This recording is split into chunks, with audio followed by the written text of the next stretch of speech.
What we ended up using was actually the first thing we tried, right? Which was paint on glass animation. So you've got a camera pointing down at like a sheet of glass, or in the end we ended up using plexiglass instead of glass.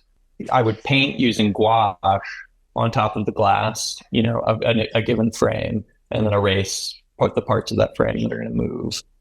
There are 24 frames in 1 second. Imagine making a painting that's 8.5 by 11, and that takes probably 30 minutes. And then for some of the frames, you have to completely repaint it. So the just 2 frames takes you a whole hour. But it also really reflected what we were trying to communicate through the animation, which was seeing these bits of what was there before, that everything that we were looking at in Ellie's life, there was always the memory of what came before, of what he had experienced. And the animation was really this moment in the film to look at internally what Ellie was experiencing. We're not trying to tell all the facts about Elie Wiesel's life. We're trying to tell an emotional story about a man, who throughout his life always was linked to his hometown and to those traumatic experiences that happened to him, but also the beauty of what he experienced as a child, which shapes him.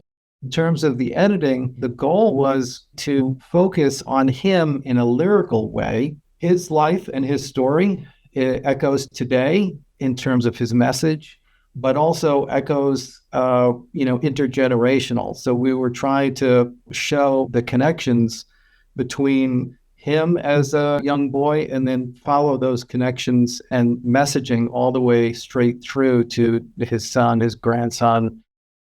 A university archive had about 10 years of conversations between Ellie and Henry James Cargus on mini cassettes, and they'd never digitized them.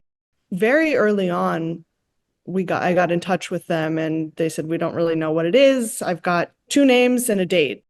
The audio was so difficult to understand that the transcript would basically be illegible. So you'd start reading it and go, okay, this is not useful. And then I'd listen to the entire audio file. So maybe on 1.5 or double speed to go through it. And as I'm going through the material, I have a sense of kind of what stories we're interested in, or what maybe is a beautiful detail that I get from that recording that we hadn't heard elsewhere.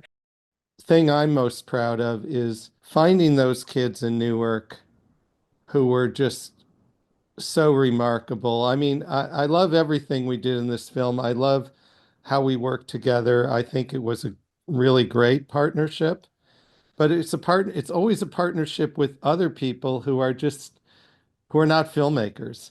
And that includes these 8th graders and their teacher, Paris Murray, who just welcomed us into their classroom and gave us such gifts of their enthusiasm and their wisdom.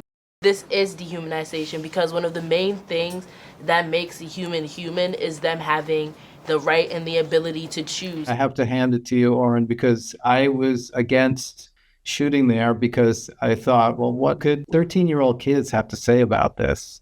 And I was really, really wrong. One day, we saw 3 gallows rearing up in the assembly place. That day that we spent talking about the writing night sequence, where it felt like we really just got on the same page and like came to this idea, sort of, it felt like together. That was really lovely.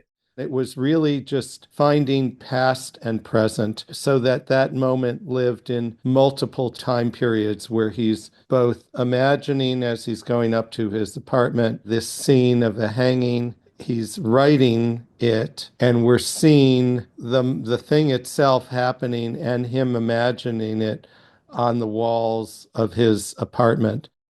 We took just this massive amount of material, style, information, and to bring together Newark Animation Archive all into one piece, and to be able to flow from one into the next over the course of decades of his life, but then also somehow be looking to the future. I'm really proud of working with this team and being able to, for all of us to put together that story arc and to bring in so many different elements, because we found our own challenges throughout all of that process, but I think by pushing each other, we were able to create this story that has been really successful and been wonderful to share with audiences.